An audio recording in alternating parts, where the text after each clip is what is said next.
guidelines. As I've said before, we know that this is difficult, and we know we all want to resume our lives. And I know there's been a lot of speculation about easing restrictions, about what will happen after the 5th of May, and we are working on that. I want to stress, though, that any next steps will depend on the situation with the virus in Ireland. It is vital that we continue to slow its spread, that we don't ease up on our efforts. It is absolutely essential that we keep it up. Observing the 2-kilometre limit for exercise, the guidance around essential and non-essential work, and around cocooning.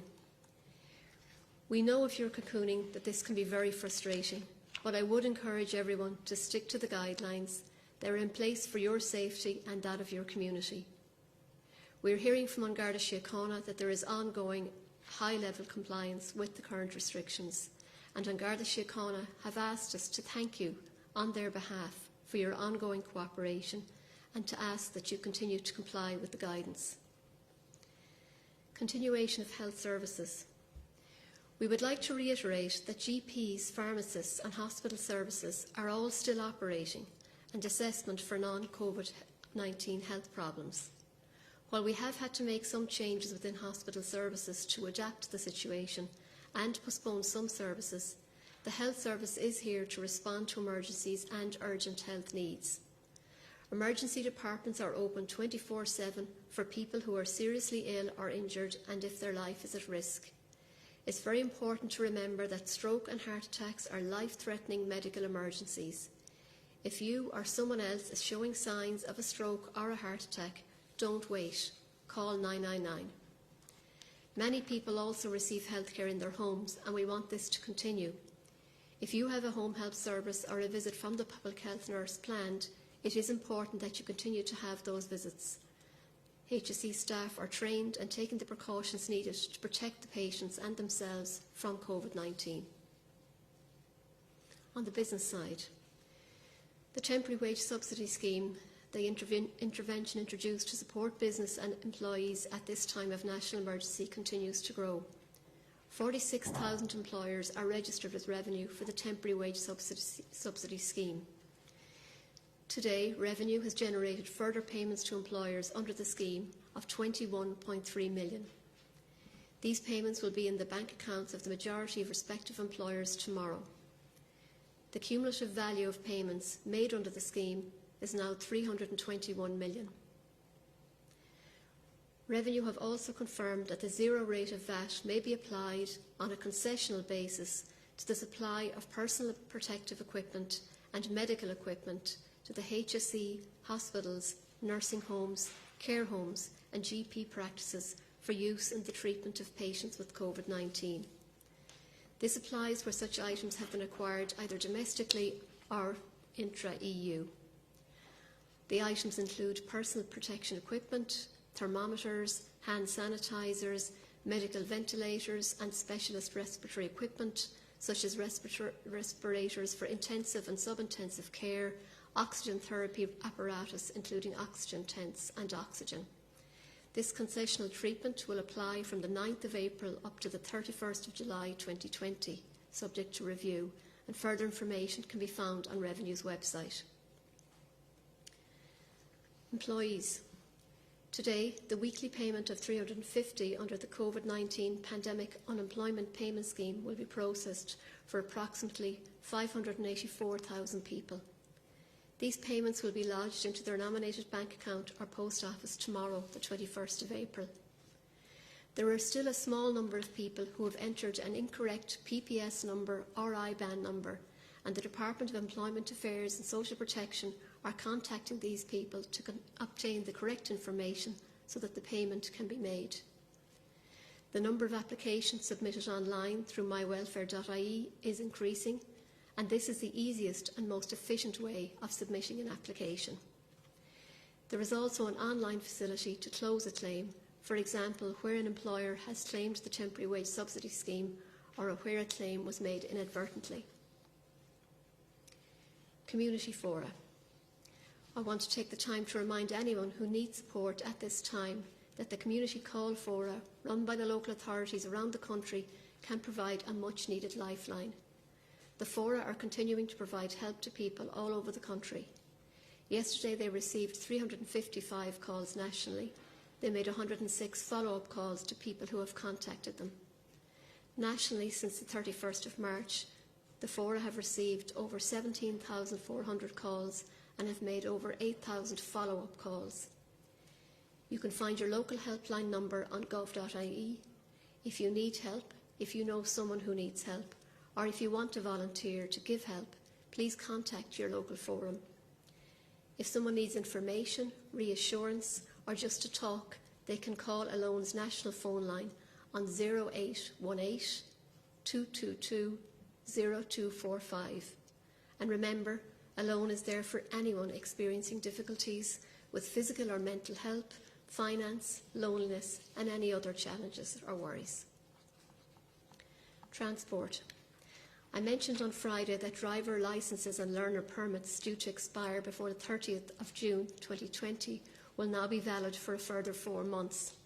So just to clarify what that means, if your driver licence, learner permit or certificates of competence was due to expire within the time frame between the 1st of March and the 30th of June, under the new regulations, you can add 4 months on to the end of the expiry date.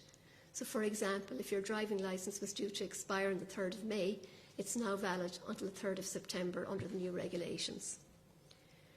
Where a vehicle's NCT due date was on or after the 28th of March, that test date has been extended by 4 months. For commercial vehicles due to have a commercial vehicle roadworthiness test on or after the 28th of March, that test date has been extended by 3 months. This will ensure that people don't lose out due to the temporary closure of the Road Safety Authority facilities, and it will in particular help to keep vital health and supply chain workers on our roads. Donation claims.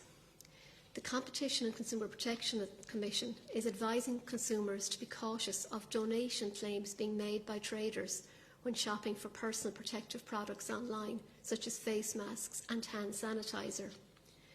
Some online traders appear to be informing consumers that the personal protective products they are selling have been donated to hospitals and other healthcare providers. In many cases, it is unclear as to whether or not these donated protective products are suitable for use in healthcare settings and should not be considered as an indication of suitability or standards.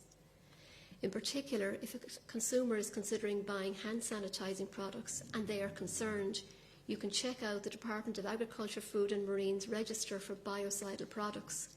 Only notified and authorised products listed on that department's register are legal for sale and use in Ireland. Any consumer that encounters misleading practices or experiences difficulties with the trader should contact the Competition and Consumer Protection Commission by visiting their website at ccpc.ie so that they can advise them of their rights. And for further details, please check out gov.ie. Children and families. So just a small note for new and expecting parents to tell them that in order to facilitate social distancing, it will now be possible to register the birth of a child electronically, meaning there will no longer be a need to attend and to register in person. As you know, registration is a legal requirement, but you also need a birth certificate to enrol your child in school and to apply for a passport and lots of other purposes. Electronic registration of birth will also allow for the child benefit payment to begin without delay. This electronic registration option is available on gov.ie/DEASP in the Social Welfare Schemes and Services link on the web page. Issues and concerns. One-parent family payments.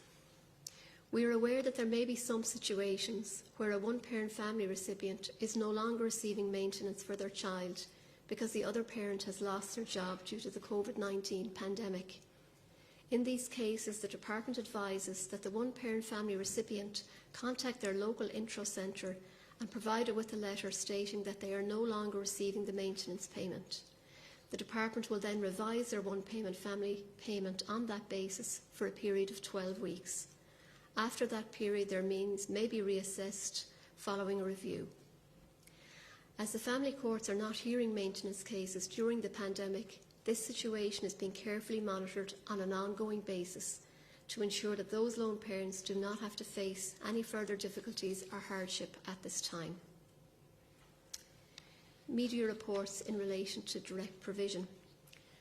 I understand that there may be concerns circulating today in response to some media reports in relation to accommodation centre for asylum seekers in Cahersiveen. It's important to note that the health authorities will only comment on a confirmed case or outbreaks of COVID-19 or any other disease if there's a public health reason to do so. We cannot give information about individuals or locations, but we can reassure everyone that a rigorous response to COVID-19 has been put in place across all emergency accommodation centres for direct provision. We are closely following the public health advice from the HSE and the National Public Health Emergency Team at all times. In the event that a person is suspected of or confirmed as having COVID-19, we're advised by the HSE Public Health they are moved to a dedicated off-site self-isolation facility. They will be cared for there by the healthcare team until the HSE considers that they can return to their centre with no risk to other residents or staff. Since the 31st of March, 850 new beds have been secured to support vulnerable residents, to provide off-site accommodation for self-isolation and to help social distancing measures by reducing overall numbers in some existing centres. And finally, I want to clear up some confusion which has arisen in recent days in relation to the status of hardware stores under the current restrictions. Hardware stores shouldn't be open to the general public. Such outlets will only open for emergency and/or delivery basis as set out in the updated retail services list which is published on gov.ie, and that list remains unchanged. Thank you.